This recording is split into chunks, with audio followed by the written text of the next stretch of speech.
Hi guys, welcome to my YouTube channel. আজকে আমি নতুন একটা আবারও ব্রা কাট ভিডিও নিয়ে চলে এসেছি। দেখতে পেয়েছেন এই ব্লাউজটা, এটা হচ্ছে ব্রা কাট প্লাস হচ্ছে আপনার ওপরটা পিছনটা হচ্ছে এয়ার হোস্টেলের ব্লাউজ। এবং এই ব্লাউজটা আমি বানাবো কি করে, তো চলুন আপনাদের সাথে আমি সেটা দেখাবো। আজকে পার্ট বাই পার্ট পুরোটাই দেখাবো। এলিটে দেখুন নিচে পাড় দেওয়া হয়েছে, পিছনের পার্টটা এতটাই চওড়া, ব্যাকে এবং গলাটা এতটাই ছোট দেওয়া হয়েছে যে এটা এরকমভাবেই করা হয়েছে। তো চলুন ভিডিওটা স্টার্ট করা যাক। তার জন্য দেখুন আমি এখানে কাটা পিস নিয়ে নিয়েছি, যেহেতু আমি বেশিরভাগ টাইমটা স্টিচিংয়ের ভিডিও করি, কাটিংয়ের ভিডিও খুবই কম দিই।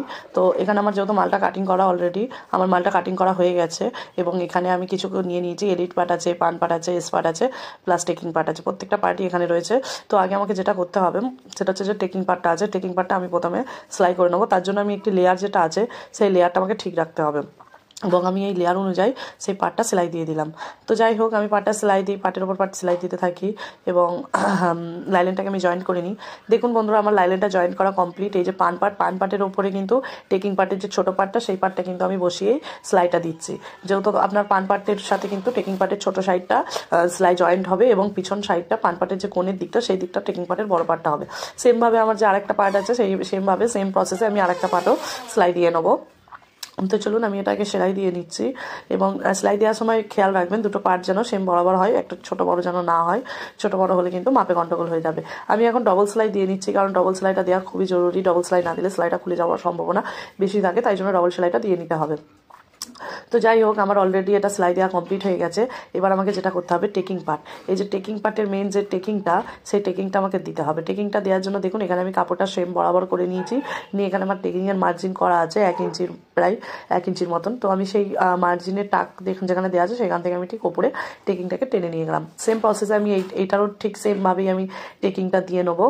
সেমভাবেই আমি কাপড়টা একদম সমান করে ধরবো, ধরে তারপরে আমি ওটাকে মিডল পয়েন্ট করে একটা টেকিংটা আমি দিয়ে নেবো।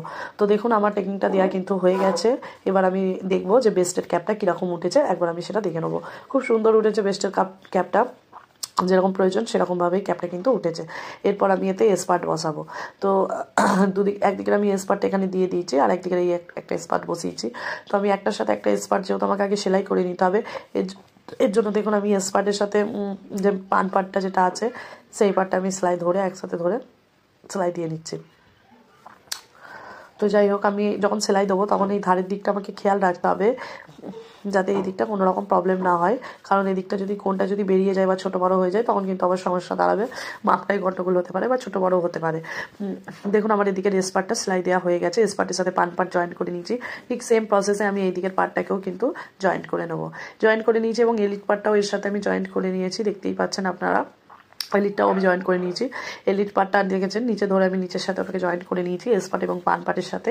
এবার আমাকে যেটা করতে হবে, যে ব্যাক যে মেন যে পার্টটা আছে, সেই ব্যাক পার্টটা আমি নিয়ে আসবো, নিয়ে এসে এবং ব্যাক পার্টটা এবং ফ্রন্টের যে সামনের যে দুটো পার্ট, এই যে সামনের যে দুটো পার্টের কাঁধি দুটো একসাথে আমি জয়েন্ট দিয়ে নেবো।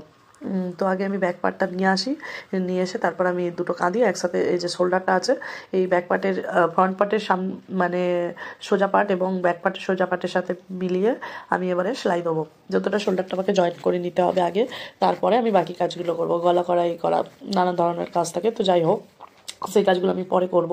তার আগে আমাকে সর্বপ্রথম যেটা করতে হবে, যে ব্যাক পার্টের যে শোল্ডারটা, সেইটা আমাকে জয়েন্ট করে নিতে হবে ফ্রন্ট পার্টের শোল্ডারের সাথে। এবং শোল্ডারটা জয়েন্ট করার সময় খেয়াল রাখবেন যে অন্তত সামনের দিকের পুটটা যেন একদম মানে বরাবর থাকে, সামনের যে শোল্ডারের সাথে, এবং পিছনের ব্যাকের যে শোল্ডারটা আছে সেটা একটা দুটো সমান থাকে, ছোট বড় যেন না হয়। তো যাই হোক, আমার জয়েন্ট করা হয়ে গেছে। এবার আমি দুটো পট্টি কেটে নিয়েছি, দেখেছেন একটা 1.5 ইঞ্চি মাপের পট্টি কেটে নিয়েছি, যেটা আমি চাপা পট্টি দিচ্ছি। চাপা পট্টি যেহেতু রাইট সাইডে হয়, তাই জন্য আমি ঠিক একটা মাপ অ্যাডজাস্ট করে নিয়েছি, যে রাইট সাইডের মধ্যে কিন্তু আমি চাপা পট্টিটা বসালাম, এবং এখানে একটি চুন্নার দিলাম। যেহেতু এখানে চুন্নাটা দিলে তাহলে আর টানটা খাবে না পট্টিটাতে, তাই জন্য এখানে চুন্নার দিয়েছি। আপনারা চাইলেও দিতে পারেন, না চাইলেও দিতে পারেন, কিন্তু এখানে চুন্নাটা দেওয়া খুব দরকার। এরপর এর ওপর দিয়ে ঠিক আমি একটি চাপ সেলাই দিয়ে নিলাম। দিয়ে নেওয়ার পরে এটাকে আমি ফোল্ড করে মুড়ে নেব। তো দেখতেই পাচ্ছেন আবার চাপাপট্টি হয়ে গেছে, তার সাথে সাথে আমি বাড়াপট্টিটাও করে দিয়েছি, এবং আমার বাড়াপট্টি এবং চাপাপট্টি আমার দুটোই কমপ্লিট হয়ে গেছে। এবার এটাকে আমি সমান করে বসাবো, বসাবার পরে সমান করে ছেটে নেবো, কারণ এটা ছোটো বড়ো তো রাখলে হবে না। গলাটা করার আগে এটাকে আমি সমান করে দেখে নিতে হবে দুই দিকটা সমান আছে নাকি। যেহেতু এটা সমান রয়েছে, এখন দেখে নিচ্ছি এটা যেহেতু সমান আছে, কোনো প্রবলেম হচ্ছে না। তো চলো ঠিক আছে, এবার আমাকে নিচের ফোল্ডিং বাকি যা যা গলা টলাগুলো করতে হবে, ওগুলো আমি নর্মাল পট্টি দিয়েই করে নিয়েছি। এরপর আমি হাতা লাগিয়ে নেবো। হাতের যেহেতু তালপাট দেখে, আমি আগেও বলেছি আপনাদেরকে, এখনও বলছি, আবারও বলছি, হাতের কিন্তু তালপাটটা কিন্তু দেখে নেবেন, সবসময় খেয়াল রাখবেন তালপাট কিন্তু সামনে হয়। তো যাই হোক, আমার কিন্তু হাতা লাগানো কমপ্লিট হয়ে গেছে। এবার আমাকে যেটা করতে হবে, আমি মার্জিন করে নিয়েছি চেস্টের কোমর 30 সাইজ এবং ওপরে কোমরটা কোমরের তো যাই হোক, দেখতে পাচ্ছেন আপনারা, আমি কিন্তু এই জায়গাটাতে কিন্তু এবার সেলাই দিয়ে নেবো। আমি মার্জিন করে নিয়েছি, সেই মার্জিনের ওপর দিয়ে কিন্তু সেলাই দিয়ে নেবো এবং এখানে আমি আরও এক্সট্রা বাড়িয়ে 2-3টে সেলাই দিয়ে নেবো, যেহেতু এটা মার্জিনটা যাতে একটা সেলাই যদি একটু টাইট হয় তাহলে খুলে নিতে পারবে ভবিষ্যতের জন্য। তার জন্য আমি এক্সট্রাভাবে আরও 2-3টে পাশে সেলাইটা দিয়ে দিলাম। সেম প্রসেসে আমি আরেক সাইডটাও সেলাই দিয়ে নিচ্ছি। আমার কিন্তু এবার সেলাই দেওয়াটা কমপ্লিট। দেখছেন আমি যেটা আরেক দিকটা বাকি আছে, সেই আরেক দিকটাও আমি ঠিক সেমভাবেই আমি সেলাই দিয়ে নেবো এবং সেলাই দিয়ে নিচ্ছি। হাতার প্লাসও আমি মার্জিন করে নিয়েছি। চেস্টের এখানে মাপটা যেটা আমি আপনাদের সাথে বলছিলাম, চেস্টের মাপটা ছিল 34 এবং কোমরের মাপটা ছিল 30 সাইজের মাপ ছিল। তো সেই মাপ অনুযায়ী আমি এটা সেলাই দিয়ে নিলাম এবং হাতাতেও আমি ফের আবারও 5 দিয়ে একটা সেলাই দিয়ে নিচ্ছি। ডবল সেলাই তো পড়েছে, প্লাস 5 দিয়ে আরও 2-3টে সেলাই দিয়ে রাখলাম, যাতে পরবর্তীকালে যদি খুলতে মনে হয় কাস্টমাররা অবশ্যই খুলে নেবেন। সেই কারণে আমি এটা 5 দিয়ে আর একটা সেলাই দিয়ে নিলাম। দেখুন আমার অলরেডি এটা ব্লাউজটা সেলাই দেওয়া প্রায় কমপ্লিট হয়ে গেছে। এবার আমি দেখাচ্ছি, ফাইনালি আমার ব্লাউজের লুকটা দেখালাম আমি, এবং এই বেস্টের যে ক্যাপগুলো আছে এগুলো আমি একটু তুলে দিই, যেহেতু এখন আয়রন করা হয়নি। ব্লাউজটা আমি সির্ফ সেলাই করেই আপনাদের সামনে দেখাচ্ছি, আয়রন করলে কিন্তু আরও ভালোভাবে জিনিসটা বসে যাবে। দেখতেই পাচ্ছেন আপনারা, নর্মাল একটি এয়ার হোস্টেল ব্রা-কাট ব্লাউজ এবং পাড়টা এলিটে ফেলেছি। এর যে ব্যাকের যে পাড়টা অতিরিক্ত চওড়া, তাই জন্য চওড়া পাড় বলেই এটাকে পিটে ফেলা হয়েছে। দেখতেই পাচ্ছেন হাতাটা হচ্ছে গিয়ে, হাতাটাই সরু পাড় পড়েছে, হাতাটা হচ্ছে গিয়ে গ্লাস হাতা আছে। হাতার লেন্থ হচ্ছে 11, মোহরি হচ্ছে 10.5। তো যাই হোক, আমার পুরো ব্লাউজটা কিন্তু রেডি।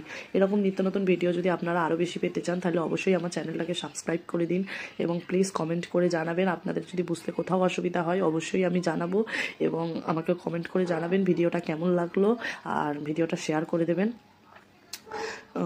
আমার ভিডিওটা এখানেই আমি স্টপ করে দেবো, কারণ এটা আমি দেখিয়ে দিই তার আগে ভালো করে আপনাদের ব্লাউজটা ভাঁজ করে চাঁদা দিয়ে আমি দেখিয়ে দিচ্ছি আপনাদের ব্লাউজটা। দেখতে থাকুন আপনারা। দেখুন আমার এটা একটি নর্মালি ব্লাউজ আছে, এয়ার হোস্টেল ব্লাউজ। তো আমি শেষে আবারও আপনাদের বলছি, এরকম এটা তো সিম্পল নর্মাল ব্লাউজ, এরকম ভালো ভালো আরও ভিডিও যদি পেতে চান আপনারা অবশ্যই আমার চ্যানেলটা একটি লাইক করে দেবেন প্লিজ। বাই।